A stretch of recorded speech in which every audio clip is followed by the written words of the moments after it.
Rebonjour à tous. Donc pour ceux qui m'ont vu ce matin, donc je suis toujours Nicolas Pinto, plateforme architecte, et je suis accompagné de Pierre-Antoine. Bonjour à tous. Je ne vous ai pas encore vu ce matin, et donc c'est un nouveau prénom qu'il faut retenir. Voilà. Donc on va vous parler maintenant de tout ce qui est platform automation. Et effectivement, le titre de cette présentation, c'est comment faciliter votre transition DevOps en automatisant votre plateforme. Alors je ne veux pas, je dirais, voler ce qu'on appelle la foudre de nos successeurs. Il y aura un talk juste après concernant l'automatisation des applications à l'aide d'autres outils type Spinnaker. Voilà, donc aujourd'hui, là, pour l'instant, on va vraiment discuter de tout ce qui est l'automatisation de la plateforme pour les ops. Les ops et les devs doivent parler ensemble. Je pense que vous avez vu assez de discussions là-dessus aujourd'hui.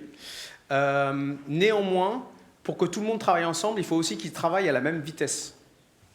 Et aujourd'hui, il y a un certain nombre de, je dirais, de pain points, si j'utilise un anglicisme, qui empêchent justement les ops potentiellement d'aller à la même vitesse que les devs. Donc je vous propose l'agenda suivant, très rapide. Pourquoi on doit automatiser? On va voir ce que c'est que la plateforme automation, notre solution chez Pivotal. Pierre-Antoine va nous faire une superbe démo, pas de pression. Et puis, on prendra des questions si nécessaire. Alors, premier point. Est-ce que vous connaissez ces logos? Ces petites images? Le petit fantôme, ça vous dit quelque chose? Pac-Man, ouais, non. C'est Spectre. Vous avez Spectre, Meltdown, Foreshadow, qui est le cadenas. Et le dernier en date, c'est Zombie Load. Donc Zombie Load qui affecte effectivement la CPU, donc qui est quand même quelque chose qui est très bas niveau, au niveau des attaques de sécurité que vous pouvez avoir aujourd'hui dans l'industrie. Donc c'est le premier problème auquel font face en fin de compte les opérationnels, c'est qu'effectivement ils doivent patcher régulièrement leur plateforme de façon à offrir la meilleure sécurité possible aux applications. Deuxième point, ce n'est pas une nouvelle, mais vous avez un certain nombre de solutions, alors j'en mets une en particulier ici, mais il y en a d'autres, qui évoluent extrêmement rapidement aujourd'hui. Kubernetes, aujourd'hui, a un cycle de 3 mois. Donc, si vous voulez vraiment être au top, et Kubernetes a de nouvelles fonctionnalités tous les 3 mois, on n'est pas en train de stabiliser la plateforme encore, on est encore en train de la faire évoluer. Tous les 3 mois, vous devez mettre à jour votre distribution Kubernetes. D'accord ? Elle apporte de la sécurité, mais elle apporte aussi des nouvelles features. Si on veut aussi que les opérationnels aillent à la même vitesse que les devs, il y a peut-être quelque chose à faire au niveau du ticketing. Alors, il ne faut pas se voiler la face. ITIL, lorsque ça a été introduit, ça a résolu beaucoup de problèmes. Néanmoins, aujourd'hui, ce dont on se rend compte, c'est que lorsque les devs ont besoin de quelque chose, ils émettent un ticket vers IT, et ça peut prendre un certain temps. Et ça les freine. C'est la faute de personne, c'est simplement la façon dont le process est fait. Donc, qu'est-ce qu'on essaye de faire aujourd'hui avec la plateforme? On essaye d'enlever un petit peu ces pain points de façon à justement accélérer la façon dont les ops opèrent. Le petit souci, c'est que le changement, c'est la seule constante aujourd'hui. Et donc, si on regarde en fin de compte ce qui se passe dans l'industrie, c'est que le nombre de data breaches augmente. Rien que l'année dernière, vous voyez 424%. Ça s'accélère. Il y a de plus en plus d'attaques. Donc il y a vraiment un prérequis fort de toujours être à jour au niveau sécurité et de pouvoir patcher de plus en plus rapidement votre plateforme. Deuxième complexité, dans un système comme Kubernetes, vous avez de plus en plus de working groups, les Special Interest Groups, comme on les appelle, avec de plus en plus de solutions. Un écosystème qui devient de plus en plus large. D'accord ? Très difficile à maîtriser. Néanmoins, il va falloir quand même s'y mettre. Troisième point, personne ne vous attend. Il y en a d'autres qui sont en train de bosser avec les dernières technologies. D'accord ? Donc ça, c'est pas nouveau, mais simplement pour un chiffre, il y a des études qui montrent qu'il y a quand même 100 millions de startups, alors c'est peut-être une ou deux personnes, d'accord ? Mais qui commencent à bosser pendant qu'on a du legacy à gérer, des plateformes existantes, et eux, ils avancent très vite avec les dernières technologies. Ils n'ont pas encore les problèmes de patching que potentiellement vous avez aujourd'hui. Okay. Donc, est-ce qu'on peut rester tel quel aujourd'hui, dans l'état de l'art où on est, avec du ticketing, avec un patch qu'on met en place lorsqu'on a le temps ou lorsque personne l'utilise, que utilise la plateforme? Est-ce qu'on fait une maintenance window ou des choses comme ça? La réponse, probablement non. Hein, si on reste en fin de compte dans l'état où on est, effectivement, on va s'exposer quand même à un certain nombre de problèmes de sécurité hein, qui vont aller en augmentant, on a vu les chiffres. On va potentiellement continuer de construire de la dette technique, d'accord? Et à la fin, qu'est-ce qu'on a? Voilà, on a le client qui n'est pas content et qui potentiellement part du business. Donc on perd du business, on laisse la place aux autres qui arrivent très très rapidement derrière. Okay. Donc il y a vraiment une solution à trouver, et la solution pour nous, chez Pivotal, c'est l'automatisation. On essaye de donner du temps aux opérateurs pour qu'ils se concentrent sur de la valeur ajoutée plutôt que de faire les choses manuellement comme ils le faisaient avant. Alors vous avez vu un certain nombre d'exemples ce matin, hein, avec des retours clients là-dessus. C'est exactement ce qu'on apprend à faire.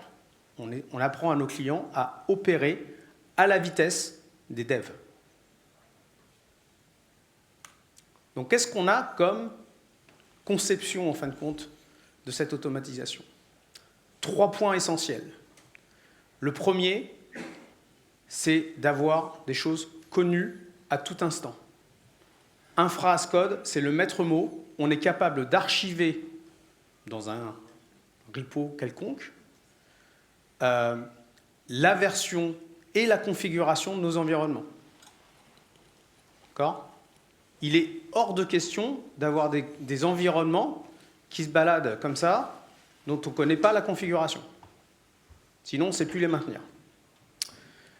Deuxième point, il faut que lorsqu'on déploie un environnement, si on le déploie 2 ou 3 fois, il soit ISO-fonctionnel d'une part, mais il est important et essentiel qu'il soit ISO-fonctionnel pour qu'on puisse passer d'un environnement de dev à un environnement de prod sans problème. D'accord ? Les tests qu'on fait tourner en prod, il faut éviter, il faut même les éradiquer. On peut sourire, ça n'arrive jamais, on le sait. Je m'arrêterai là. Troisième point, il faut pouvoir répliquer ça très rapidement. Si on vous demande de déployer un environnement, il ne faut pas que ça prenne 15 jours. Le phénomène du ticket où on donne un ticket, on veut un serveur Tomcat et ça prend 3 mois, c'est pas possible. D'accord ? Donc il faut que ça soit automatisé, il faut que ça soit répétitif, et il faut qu'on puisse aussi updater et patcher en temps réel. Idéalement, et heureusement la plateforme le permet, on doit pouvoir patcher sans embêter personne, c'est-à-dire sans fenêtre de maintenance. Donc pour ça, voilà notre conception du système. Donc pour ça, il y a des outils. Donc le premier, on a parlé d'infra as code. Qu'est-ce qu'on va faire ? On va utiliser Git. On va stocker la définition de notre infrastructure, de notre plateforme dedans. Donc déjà avec le versionning de ce que permet Git, ça va nous permettre de savoir à un moment précis quel est l'état de notre infrastructure, en quelle version on est, comment elle est configurée. Donc on va apporter tous ces avantages de Git sur notre infrastructure. On va pouvoir aussi utiliser les branches. Donc on a des clients qui font ça pour gérer leurs différents environnements, leurs différentes fondations. On va utiliser chaque branche de Git et on va avoir une configuration légèrement différente en fonction du data center qui est différent, du nom de la fondation, du type de VM qu'on va déployer. Donc je vais vous montrer nous comment on a fait pour stocker notre infrastructure. Pardon. Donc là déjà. Ah non, il faut que tu passes sur l'écran.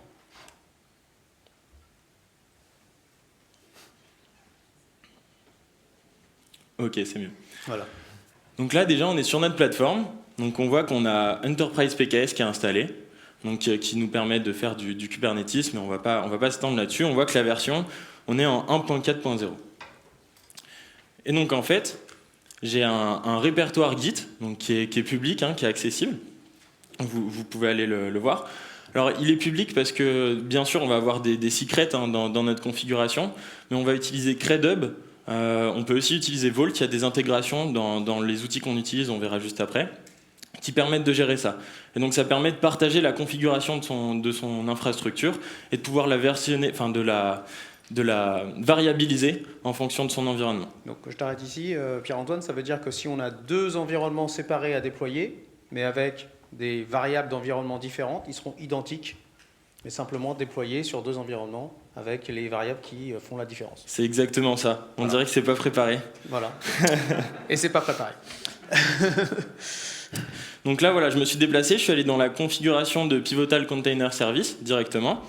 Donc là, je vous disais qu'on peut avoir plusieurs branches. Là, je suis dans mon environnement Pivotal Paris, mais je peux avoir voilà, d'autres environnements. Donc ça permet d'éviter de réécrire sa configuration à chaque fois et de partir d'une configuration de base. Et donc là, on voit ici, sur l'attribut Product Version, que j'ai la version 1.4.0, ce qui correspond à ce qu'on avait de l'autre côté. Donc là, tout simplement, je vais éditer le fichier. Donc je passe directement par le web IDE, hein, vous m'en voudrez pas. Puis je vais dire que je vais prendre la 1.4.1.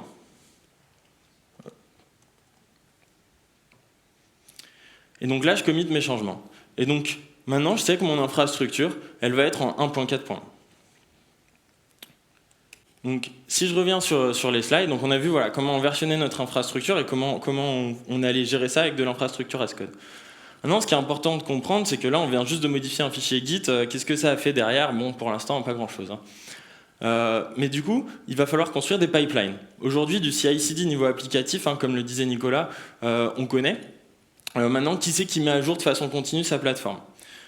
Donc nous, chez Pivotal, on avait créé une pipeline complète qui permettait à nos clients de mettre à jour leur plateforme.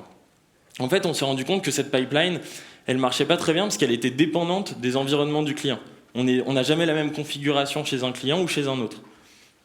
Donc du coup, on s'est dit, on va faire un outil, Platform Automation, qui fournit des building blocks en fait. C'est des petites pièces, c'est des Lego. Voilà, on va fournir des Lego pour construire une maison en Lego. Parce que chaque client a besoin d'une maison différente.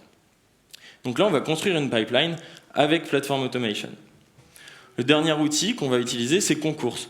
Concourse, donc ça peut être l'équivalent d'un Jenkins, par exemple, ou d'un Spinnaker, qu'on verra juste après, pour faire de la mise à jour, du CI/CD. Et en fait, Concourse, c'est un outil qui est un peu opinionated et qui va marcher très bien pour les plateformes. Et donc, on va utiliser du YAML, le YAML qu'on a vu précédemment, par exemple, pour mettre à jour notre plateforme. Donc, comme je le disais, Platform Automation, qu'est-ce que c'est? En fait, ça va fonctionner avec Concourse, c'est pour ça que c'est l'outil qu'on utilise, et ça va utiliser les tâches Concourse. Alors, des tâches Concourse, c'est des petits bouts de shell qui vont effectuer quelque chose, tout simplement. Et donc, en fait, ce que fournit Pivotal avec Platform Automation, c'est ces petits bouts de shell qui permettent, de façon modulaire, de faire une tâche précise. Donc, par exemple, d'accéder à l'Ops Manager, hein, c'est l'interface qu'on a vue tout à l'heure avec les versions, et qui permet de configurer sa plateforme. Ces tâches, elles sont supportées par la R&D. Donc aujourd'hui, on peut aider nos clients à mettre en place, enfin à avoir des tâches qui sont supportées, qui marcheront tout le temps. Et ça ne va pas être quelque chose de custom qui est réalisé par le client à ce moment-là.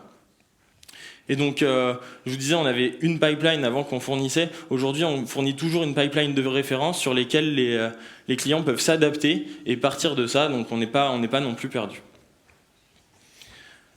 Donc, Concourse, c'est un outil qui permet de faire du CI/CD, comme je le disais, qui se base sur 3 concepts. Et en fait, c'est pour ça que ça va très bien marcher pour tout ce qui est plateforme. Donc, ces concepts, le premier, on a les ressources. Les ressources, ça va être quelque chose qu'on va passer en entrée. Donc, par exemple, ça peut être l'environnement d'exécution dans lequel on va effectuer les tâches dont je vous parlais. Ça peut aussi être la configuration qu'on a vue juste avant. C'est une ressource. Ensuite, on va avoir des jobs. Des jobs, c'est des gros blocs. Par exemple, installer la fondation, installer mon Operation Manager. Ça va être installer mon PKS. Donc voilà, ça c'est un job et ça comprend plusieurs tâches. Parce que les tâches sont très modulaires. Donc les tâches, c'est le dernier concept. Et les tâches, c'est ce qu'on va exécuter. Par exemple, quand on doit installer son Ops Manager, on a besoin de configurer l'authentification. On a besoin de créer une VM. Tout ça, ça va être des tâches. Et Platform Automation, donc il s'inscrit dans ce cadre-là où il va fournir l'environnement d'exécution. une image Docker avec tous les outils avec les bonnes versions qui vont permettre de faire fonctionner les tâches. Et donc évidemment, il fournit les tâches qui vont avec, comme par exemple la création de VM que j'ai citée pour l'Ops Manager ou la configuration de l'authentification. Et donc un des avantages de Concours, là on a un schéma un peu compliqué, mais globalement ce qu'il faut voir, c'est qu'on a un Concours qui va pouvoir déployer plusieurs fondations, de par tout ce qu'on a montré juste avant, le versionning de l'infrastructure, la variabilisation, et puis derrière, on peut avoir donc une pipeline pour chacune de nos fondations et gérer un ensemble d'environnements à travers un seul Concours, ce qui fait gagner beaucoup de temps aux opérations. Ça veut dire qu'il y a une seule équipe qui peut gérer en fin de compte tous les déploiements qui existent. Exactement, et c'est comme ça qu'on a des clients qui ont très peu d'opérateurs par rapport à ce qu'ils avaient avant pour gérer leur environnement. Donc du coup, on va faire une petite démo sur Concours et Platform Automation. Mais en fait, j'ai un peu triché. C'est que la démo, alors s'il n'y a pas eu d'effet démo, hein, elle s'est déjà lancée. Donc en fait, ce qu'on voit en jaune, c'est ce qui est en train d'être exécuté. Et en fait, quand on a modifié le guide tout à l'heure, on a un trigger qui est branché directement sur notre pipeline, évidemment, et donc on est déjà passé par l'étape d'installation de fondation, d'installation et de configuration de PKS, la petite boîte qu'on avait vue tout à l'heure qui était en 1.4.0. Donc là, on est en train d'appliquer tous les changements. Et donc en fait, c'est ce que je vous disais, les blocs verts, ça va être les jobs, et au sein des blocs verts, on va avoir les tâches. Donc si je vais voir plus en détail ici, en fait, chaque ligne correspond à soit une ressource, soit une tâche. Et donc là, on est en train d'exécuter sur notre fondation les changements pour mettre à jour en version 1.4.1. Alors, est-ce que tu pourrais nous montrer quelques tâches pour nous montrer à quoi ça ressemble?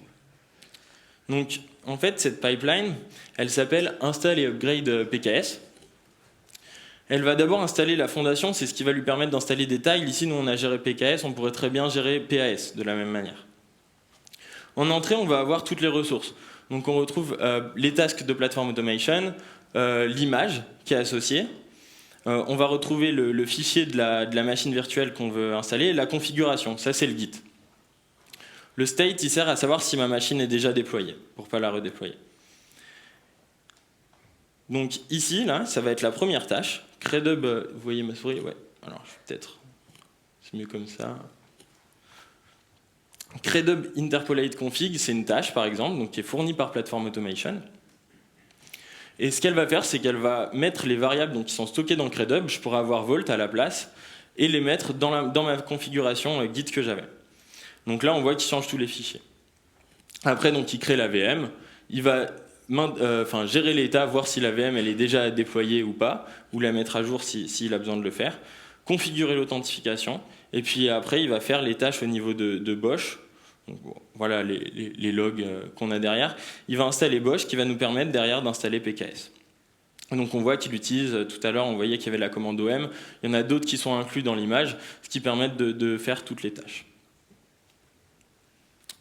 Donc là c'est le moment où je vais attendre que la mise à jour se fasse. On va peut-être repasser sur les slides. Ouais, on va repasser sur les slides, on reviendra dessus juste après. Quelques retours d'expérience de certains des clients. Voilà. On vous a listé Rabobank, donc un de nos gros clients, qui a 4 fondations, plus d'une centaine d'applications live, et qui, en fin de compte, opère tout cela avec 3 personnes. Voilà. Et ils patchent en temps réel, ils upgradent en temps réel, sans fenêtre de maintenance, et ils font même de la rotation de certificats. Un grand exemple qu'on a aux États-Unis, vous voyez qu'on a plus de 30 fondations avec Wells Fargo, donc quand même un système quand même assez énorme. Wells Fargo a une approche très très particulière de la sécurité. Ils font ce qu'on appelle du repaving toutes les semaines. Le repaving, c'est quoi? C'est redéployer toutes les VM toutes les semaines, de façon à potentiellement éjecter tous les gens qui attaquent la plateforme s'ils ont réussi à pénétrer dans les VM. Donc toutes les semaines, sans fenêtre de maintenance, ils redéploient entièrement leur environnement. Ça vous donne une idée, en fin de compte, de ce qu'il est possible de faire avec Platform Automation.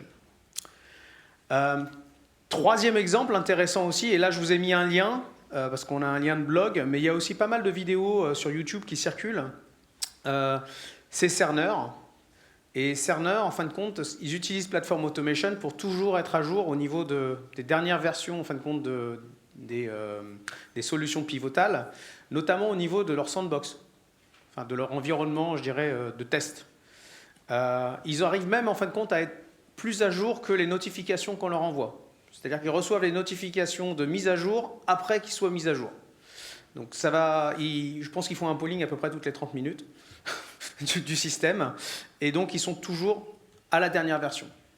Ça leur permet aussi de pouvoir tester, faire du regression testing de toutes les applications qui sont en test chez eux, qui sont mises en test par leurs développeurs, et potentiellement prévenir les développeurs en avance de phase qu'une nouvelle version ou qu'un patch est arrivé et qu'il va falloir peut-être corriger quelque chose au niveau de leur développement. Donc encore une fois, l'idée c'est pas effectivement de dire les ops travaillent de leur côté, les devs travaillent de leur côté, c'est de faciliter le travail des ops, de toujours être en avance de phase, de ne pas être un bottleneck pour les devs et de pouvoir aussi prévenir les développeurs en avance qu'il y a potentiellement des failles de sécurité qui ont été corrigées et qui doivent corriger aussi leur application pour en tirer parti. D'accord ? Voilà. Dernier point, pardon. Écoutez, si vous voulez tester tout ça, il y a plusieurs choses que vous pouvez regarder. Déjà, on vous a mis pas mal de liens sur, évidemment, la doc. Donc, on a parlé de Platform Automation. On va aussi avoir quelque chose qui s'appelle le Control Plane, qui va être aussi mis à disposition par nos équipes de dev, par notre équipe R&D. On a une excellente vidéo de l'application de Platform Automation. Donc, c'est pas la démo de Pierre-Antoine qui est excellente également, mais ça va beaucoup plus loin, c'est-à-dire d'aller déployer une plateforme complète avec plein de solutions pivotales dessus, qui est faite par notre collègue Oded. Donc, je vous invite à regarder cette vidéo qui est assez exceptionnelle. Voilà. D'autres choses qu'on peut faire. Alors, ce que vous allez en tirer, en fin de compte, derrière, effectivement, les développeurs seront toujours contents, enfin, ils sont satisfaits parce qu'ils auront toujours les mises à jour et les dernières choses en date. Vous allez pouvoir aller plus vite, effectivement. Les développeurs vont pouvoir aller aussi plus vite mécaniquement parce qu'ils n'auront pas à attendre les dernières choses. La sécurité, vous serez au top parce que vous aurez toujours les derniers patchs. Voilà.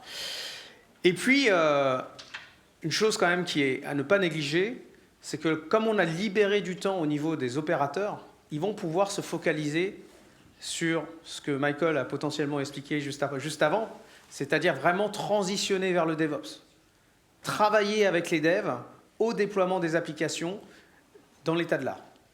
D'accord ? Donc on n'est plus à aller patcher de la VM manuellement. Tout ça, ça peut être automatisé, mais vraiment travailler en amont sur comment est-ce qu'on peut déployer les applications de la meilleure façon pour servir le business case.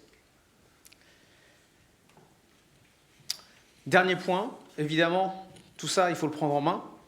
On a des équipes qui peuvent vous aider. Nos équipes PCFS sont là justement avec toute cette connaissance de mise en place des bonnes pratiques et évidemment de comment construire un control plane, comment implémenter Platform Automation et puis adapter ça à votre plateforme. Voilà. On va regarder l'état... Le résultat de... C'est vert là, non? C'est vert. Donc c'est bien arrivé jusqu'au bout. Donc du coup... Et si tu rafraîchis... On est en 1.4.1 et du coup on a notre mise à jour qui a été faite. Voilà. Mais franchement je pense que j'étais pas loin, ça a duré 6 minutes. On devait être à 30 secondes. Ouais. Bon donc du coup c'est terminé pour Platform Automation. Merci de votre écoute.